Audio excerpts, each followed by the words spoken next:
Carvajal versus the Barcelona team.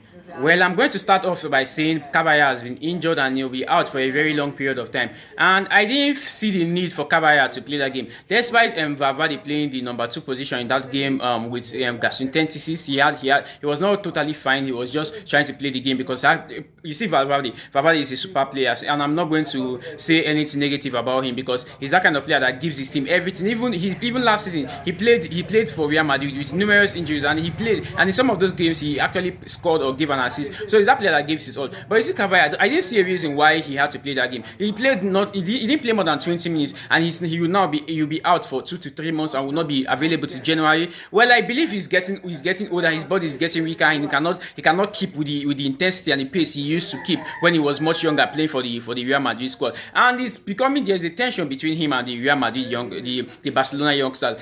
There are things I don't like in football. I can tolerate when I see fans clash. I can tolerate when I see fans argue against each other. But when I see players doing this against each other, it's not nice. And if you check, many of these players, they're actually national teammates. They play for the same team. Okay, let's say the World Cup is coming up in 2026 in North America. And how are you guys going to do? How are you guys going to do? Because obviously you're going to need that national integrity, that national compatibility to play for your national team and win that World Cup trophy. Because I believe that the World Cup trophy is one of the hardest trophy to win. It's even harder to win the World Cup trophy more than the Champions League in my own books. So I'm thinking there are some things that you don't really need to do. And because of the incident that happened on the pitch during the Elclasico, it has resulted to many Barcelona players unfollowing Carvajal. Now you can see that Carvajal. You can look at this report. Carvajal has been diagnosed with the presence of a joint injury, joint-free body in his knee. He won't be back until January, reveals the coup. And look at this triple follow from backup players to Carvajal. And from the list, you can see Yamal has unfollowed him, Pedri has unfollowed him, and Gerard Martin has followed him.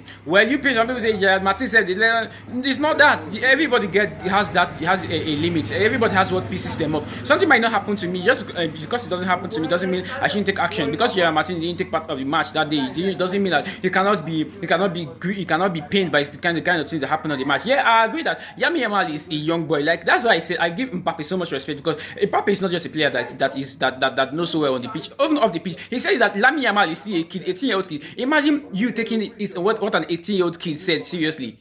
Imagine that. I believe Carvajal should have handled that case more better because even people went back to retrace and check the character of Carvajal and they saw that he was disrespectful to other people's fans. Well, I don't think this is actually good news for the Spanish team. I think these people should be called to order. What do you guys think about this? Comment your opinions.